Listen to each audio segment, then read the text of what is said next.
Welcome to Conversations Different, the podcast of the Santa Fe New Mexican, featuring the interesting people, places, and issues of northern New Mexico. Today, our focus is on wildfires and how we can reduce the risks to life and property. This is Inez Russell Gomez, and with us today is Santa Fe Fire Chief Brian Moya. Welcome, Chief. Thank you for having me. I really do appreciate it. So tell us, in Santa Fe, as we watch Los Angeles burning, what is our biggest risk? Is it a fire in town that jumps and somehow gets in the arroyo and spreads, or is it a wildfire coming down from the mountain?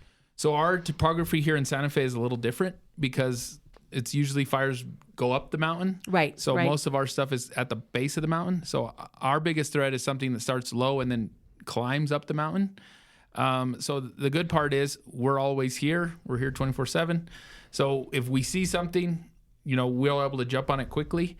So I think that is our biggest risk, is something that starts in town and we can't get control of it. Our winds are a little better here in Santa Fe than most places where they come out of the west, so it would push away from the town. Most of the times we don't get those easterly winds unless it's a really bad, east cold front coming in. So I think that's our biggest threat, is something that starts here, it has the perfect conditions, the relative humidity and the fuels are perfect. It has to be a perfect storm, I think, to really get after it. We're really fortunate enough to have a wildland program. They work full time, so we don't have seasonal employees. So that's a great thing we've had here for about 12 years. So talk about that. That's a program to take care of houses that are close to the wildlands. Correct. So we have two programs within the wildland division. So we have an actual structural team that is responds to fires during the day. They work 410s. Currently, they're in California now. They'll be coming home today.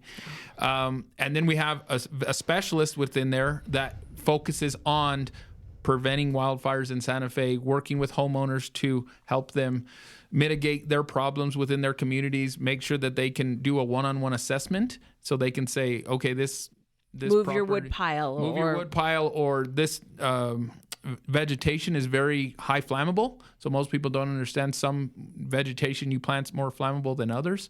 So he does an assessment of your whole property. He comes back with your ideas. He'll tell you what to do. When we're in the slow season, or at this point there is no slow season, but when we're not fighting fire, we help mitigate these in these homes. So we don't take the piles and remove them, but we'll help the homeowner cut them down, leave them there in piles, and then the homeowner's responsibility is to remove them. So we have a lot of programs. We have the Ready, Set, Go program as well. Okay. We'll be doing we'll get to that in a second, but also there is a big thing in May 3rd at the Southside Library, wildland preparedness program we're putting on. Our wildland specialist will be putting that on down there.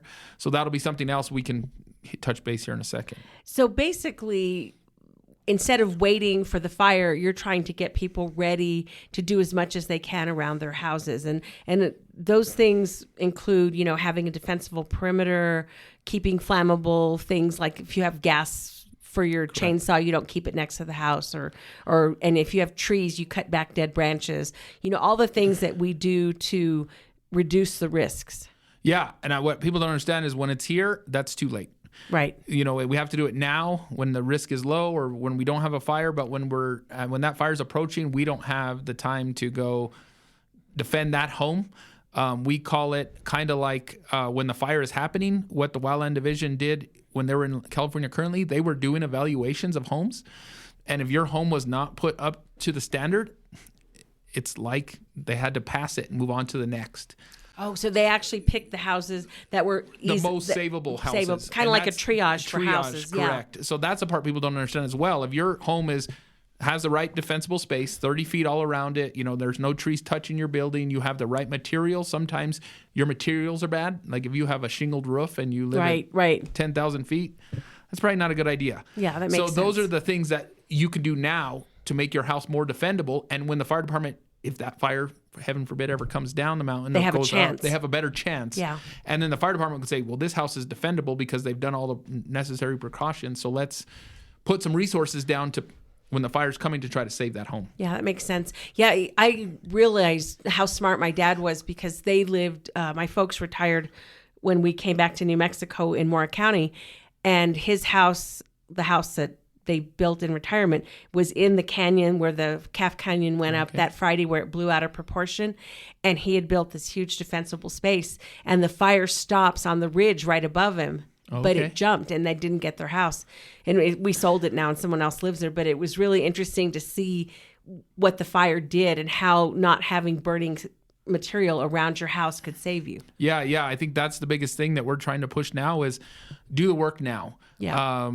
My wildland specialist that works in that program actually met with me yesterday and told me that he has a property up by the governor's mansion that they're doing a 20-acre thing, and they've gotten grants. So that's something else these communities can look into. Maybe not a single home, but a community that's in a subdivision that are all in the same area, and can say, bring somebody in and get some money to help them maybe offset the cost to prevent these homes, or have somebody come in and evaluate, and maybe they cut them down and they remove the brush. But the time is to think now. I think what we're doing in California is just reiterating the importance of doing it here. So if it does happen here, we're at least a little ready. We're a little ready. Yeah.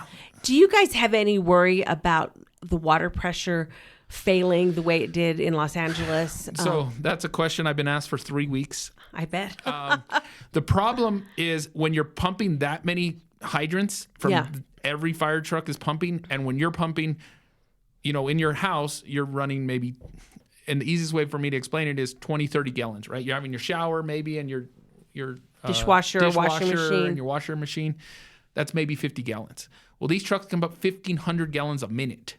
Wow. So if we're really getting after it, and we're really putting that kind of money or that kind of water pressure through, no system's going to be able to design to do it. But we need to be a little smarter of areas, right? We need to make sure people aren't turning all their hydrant or their sprinklers on at their house, and that affects the hydrant pressure. Right, because some people in Los Angeles had their hoses on and other things, and they might have been helping themselves, but they were hurting the group. Correct. So everything affects the thing. If we have that magnitude, we don't know what would happen. But if we're pumping, we have 45 fire trucks up there trying to protect this fire, and they're all pumping 1,000 gallons a minute.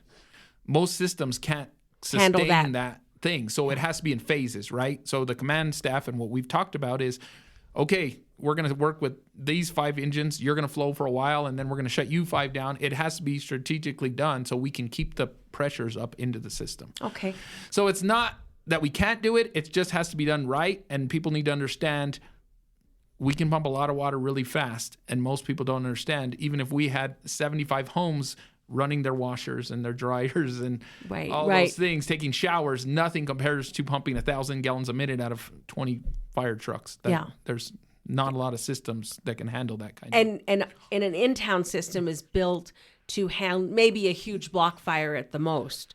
It's not built to handle, a third of the town burning up. So that's a good example. I'm glad you brought that up. So when we look for hydrants, we look for them offsetting, because it could be coming from a different source.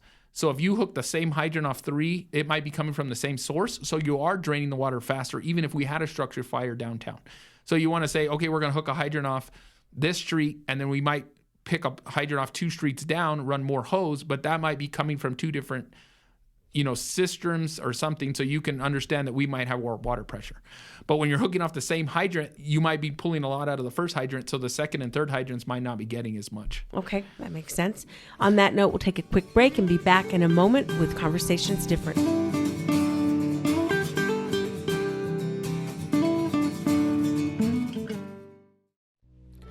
Are you dreaming of a home of your own in Santa Fe but feel like it may never happen? HomeWise is here to help. We are a local nonprofit that has helped close to 7,000 New Mexicans from all income levels and backgrounds become homeowners. HomeWise has everything you need to succeed in home ownership, including free coaching and classes, real estate services, affordable fixed-rate mortgages with low down payments, and down payment assistance to qualified borrowers who meet income restrictions and credit qualifications. We'll be with you every step of the way. Get started today on your path to owning a home. Call 505-983-9473 or visit us at homewise.org. Equal Housing Lender, NMLS number 188231.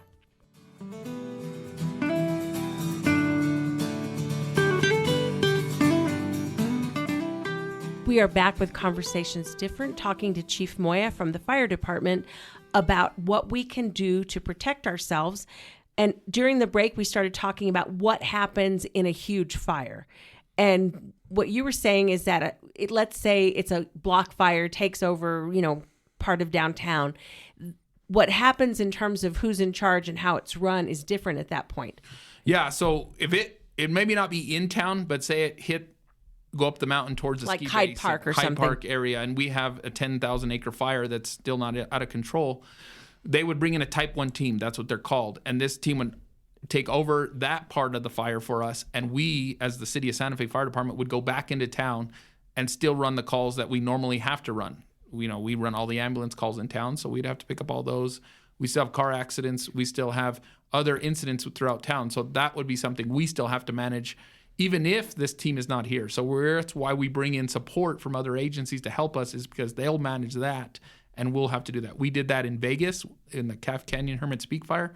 When we arrived, we sent 5 trucks there. Most people don't understand. I sent 35 people there for 2 weeks. Wow. And they were running calls, 911 calls, and working on fires. So they were helping the citizens of Vegas do heart attacks, do those kinds of calls, and go when the fire would get really high or really dangerous, then we'd go fight that fire as well. So we've got some experience with that. So that is something else we're trying to, let people be aware of. So the firefighters in town are trained, on your regular structure fires, building fires, car fires, all of those things. But they've also now had experience fighting wildfires and dealing with that interface when a forest fire maybe goes out of control and comes into town. Yeah. So all of our firefighters are trained in wildland as well. So they all have to go through a different course. They have to learn a little different way of doing things. So everybody in Santa Fe Fire Department is also trained in wildland. So if we had a fire here, we wouldn't just sit back at the fire stations and wait. I would put all the resources we have towards that as well. Right. We have a small group of people that are highly trained. That's our wildland division. And that's the division that's in California right now. And they go on deployments throughout the country. And most people ask me why. And I said, for the reason is they get better experience. So when if it ever, heaven forbid, happened here, we'd be able to protect ourselves a little better. So the strike team that's in California currently is led by our wildland superintendent, Nathan Miller. So he is the leader of that division, and he's actually running a strike team with Albuquerque, Bernalillo County, Los Alamos, and San Juan County. So it lets us experience other things that we don't have to worry about as much, and then brings that knowledge back to help us in this community as well. Right. And the more trained they are, the better off we are should we have our own disaster. Correct. And we've also, actually this week, it's called a Type 3 fire truck. So there's different ranges of fire trucks that we can have. That one is currently in California. We actually purchased another one to help this community. So we have 2 Type 3 trucks that are be available here in the next couple of weeks. We have currently one, and this next one will be here probably by Friday. So that'll just be another resource we have to help. And a Type 3 truck does what? Does it put more it water doesn't pump out? as much water, but it's smaller. Okay. It's taller. It's designed to go into the forest a little better. Okay. It's more designed for wildland firefighters, because what people don't understand is it just doesn't always mean put more water on it. Okay, right? Like a structure fire, you put as much water sometimes. That's how structure firefighters think. But wildland firefighters, you might have 300 gallons or 400 gallons in that truck, and you might have to drive an hour and a half to fill it up. So you have to use that water wisely. Right. So that's the little tactics that people do a little differently in wildland. Is it's not just put a bunch of water on it, we'll put it out and go back to the fire station. We have to use that 300, 400 gallons of water wiser, because you might take 2 hours to fill your truck back up. That makes sense. And Los Angeles, as I understand it, was really hurt because the winds were so bad they couldn't start the aerial drops, whether it was going to be water or chemicals. And one would hope if we had a fire in our woods, at least the winds we would have that aerial support. So yeah, no matter what happens, it depends on the weather and the wind, right? Yep. Human beings are the most important, right? We can replace, in a sense, you can replace the forest if you had to. You can replace the houses. But we don't want to send people up there that are dangerous, especially for those aerial firefighters that are putting all that water and stuff, and then they crash one of these and make another fire or make another incident that we have to deal with. So yeah, it's all dependent on the time and framing. What we've learned is when the Hermit's Peak Calf Canyon is, if we can stage them in Santa Fe, that's an hour and a half shorter for fueling. So we've gotten better at being able to they can land in Santa Fe, they can land. So for northern New Mexico, if they land in Santa Fe, it's an hour and a half faster than going all the way to Albuquerque, fuel, and then leave from Albuquerque and drive back. Okay. So that's another positive thing with the airport we have is they were flying a lot of airplanes out of Santa Fe airport and then flying them up to Vegas, and the fuel times and the return times were faster than them driving all the way to Albuquerque and going to the Sunport. So those are other positive things we have going for us in Santa Fe. So that, as tragic as that was, it gives you a better idea of how to deal with a major disaster. Correct. Yeah. Especially they had a watershed issue as well. You know, I was up there the day it almost came into the watershed.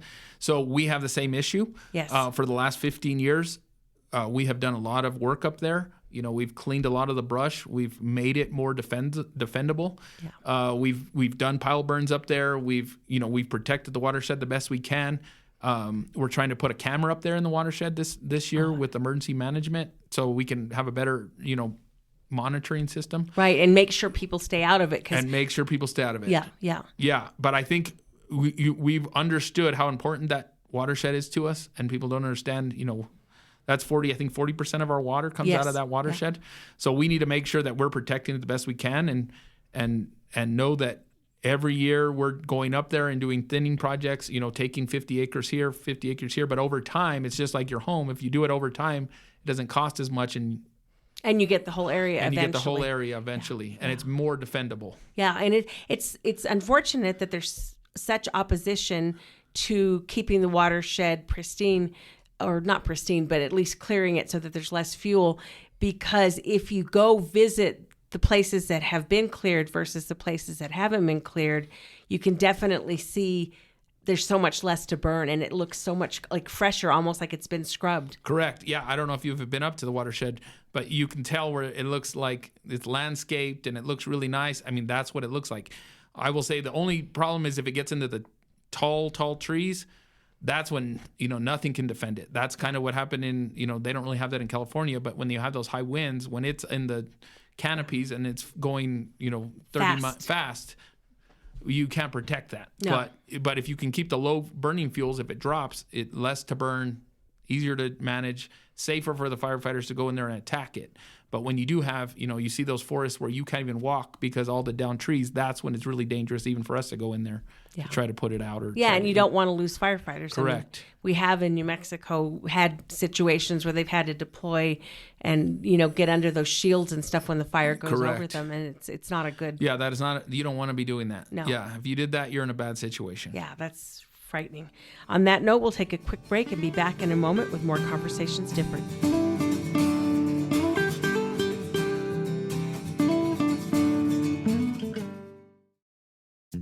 This is Patrick Dorsey, publisher of the Santa Fe New Mexican. Looking to reach a wider audience and grow your business? For 175 years, the Santa Fe New Mexican has been the trusted voice of Santa Fe, with unmatched local reach in print and online. In addition to our long-standing, independent, family-owned newspaper, we have a full-fledged marketing team with the expertise to help you succeed in the 21st century. From traditional print to precision-targeted digital advertising, we have the tools to connect you with your ideal customers. Partner with us and see the results for yourself. Advertise with the Santa Fe New Mexican and unlock your business's full potential. Visit us at santaFeNewMexican.com/advertising or call us at 505-995-3852. Thank you.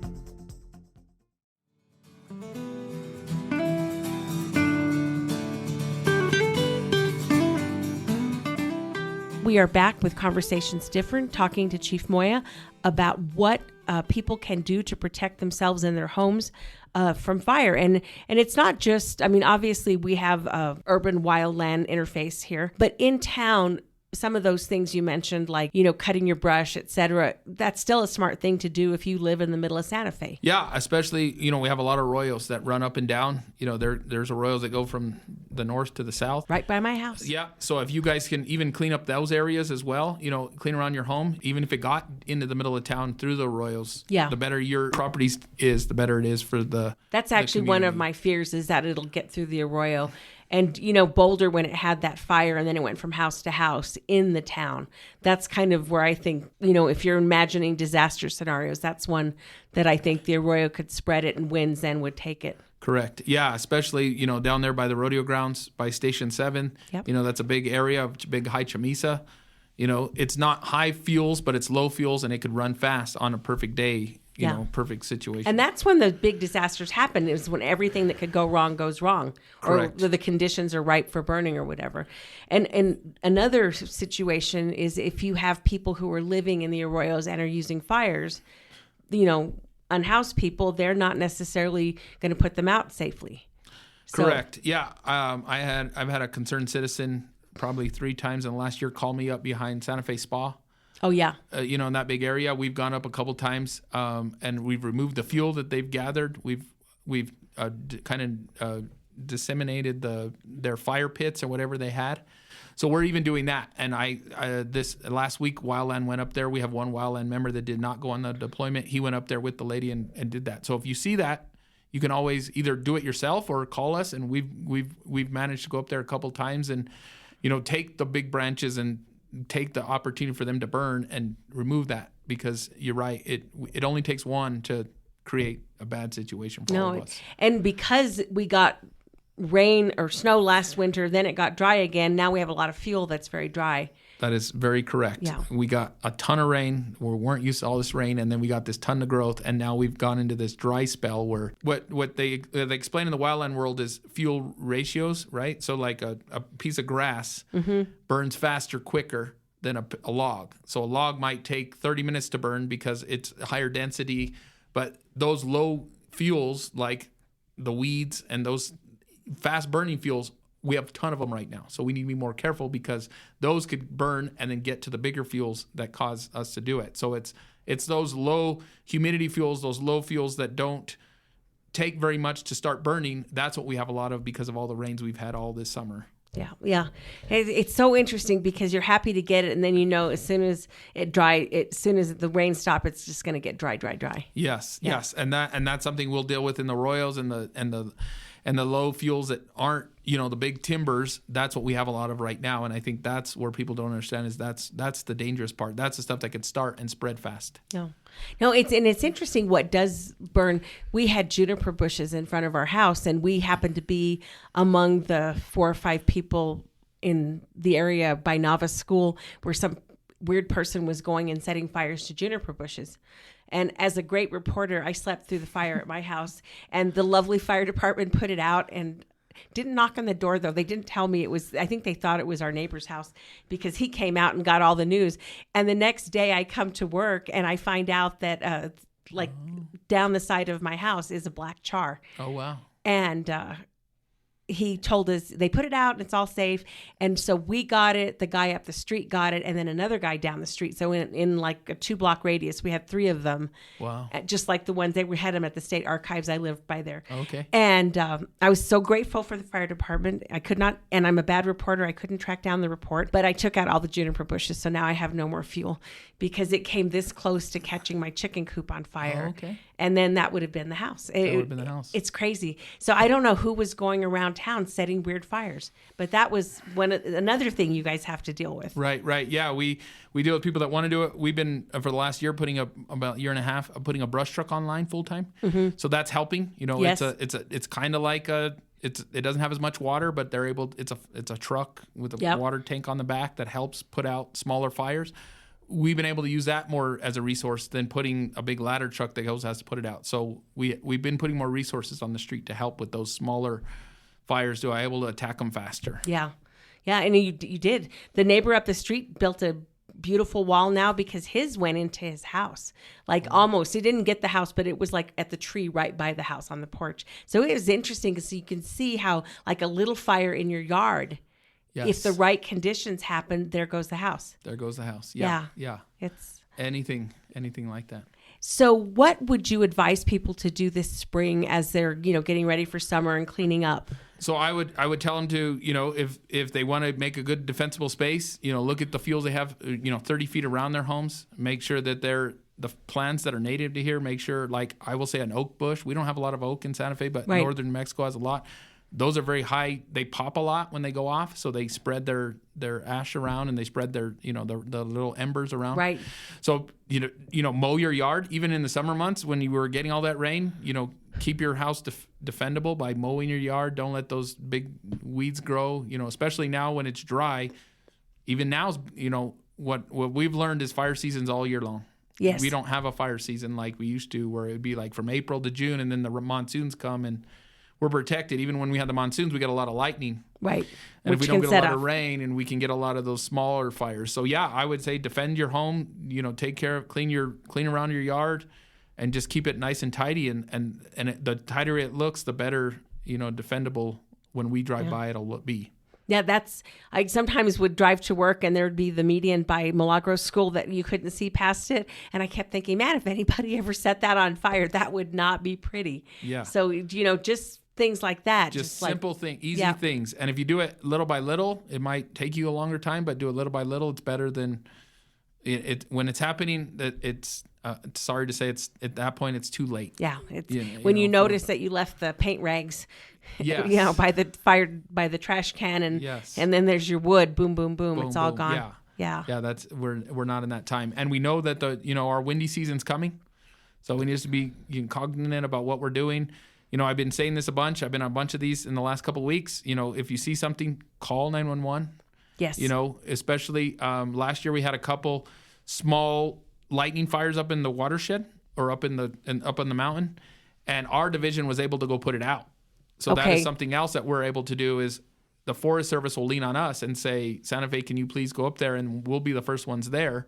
We can respond immediately. We're in town already, this wildland division is, and so we can go up there immediately. And we were able to do 3 without, and the state's like, okay, you can handle it. We're going to let you, babysit. Do they give you any money back or anything? So we get reimbursed on a percent. Okay. Some of these we don't ask for it because it is our community as well. Right. And that's and if it spreads, it could affect the houses it could spread up there. the houses and everything. So it depends on the acreage. If it's a big log that got hit by lightning, we pretty much just handle it. But if it's a 20-acre fire, it's going to take more resources than our small team has. I mean, our team is good, but there's only 6 of them. It's not like 6 of them can go put a 20-acre fire out by themselves. Right. But they can at least help. So they might be assigned to the fire. But yeah, we're trying to get better, and we're trying to let people know, it could happen anytime. I think that's what people realize. We were in California right before Christmas as well. We sent a team. That same team went before Christmas to do protection, and they got home for 2 days and went right back. Oh goodness! So they really were ready. So they were really ready. But that's the part people don't understand is how often during Christmas time do you hear about wildland fires? 20, 30 years ago, we would have never thought. You were resting. Yeah, and that's.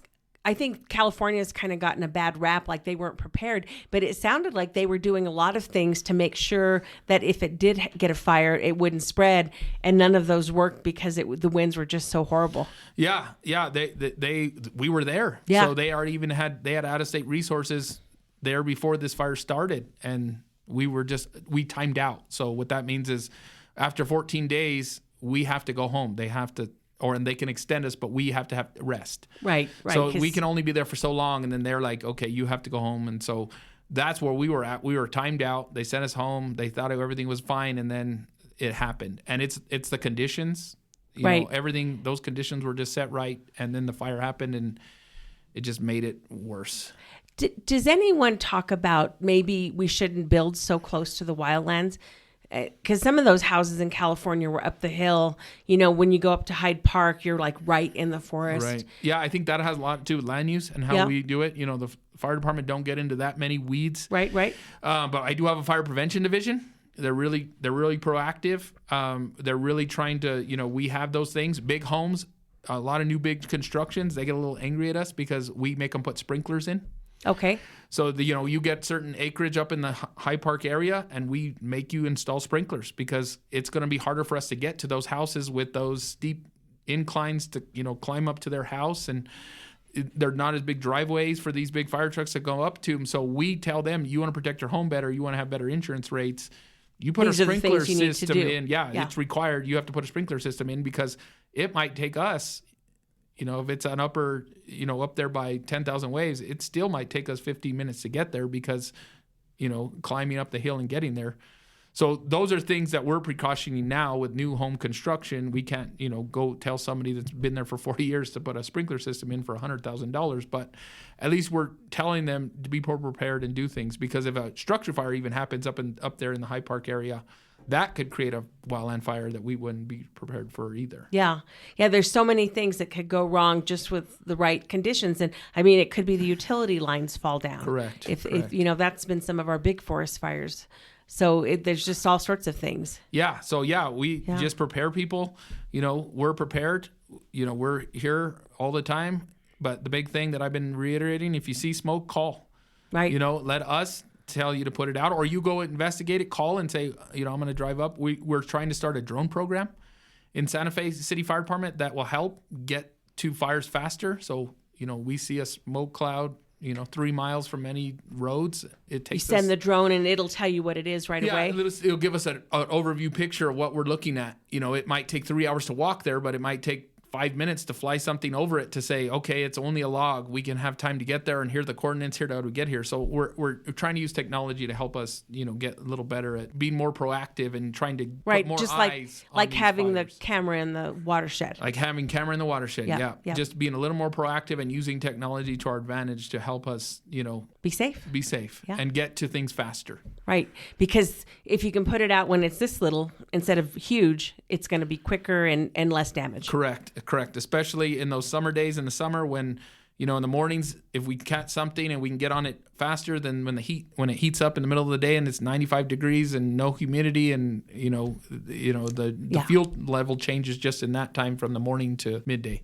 That's right. Because it's ready to burn at that point. It's ready to burn. Yes. Do you think they should stop letting people have fires in the forest? I think it depends on that thing. I don't want to be that person. Yeah. I think it needs to be listened to when the experts say to do it. When they're not doing it, always have that stuff around them. Do it in designated areas.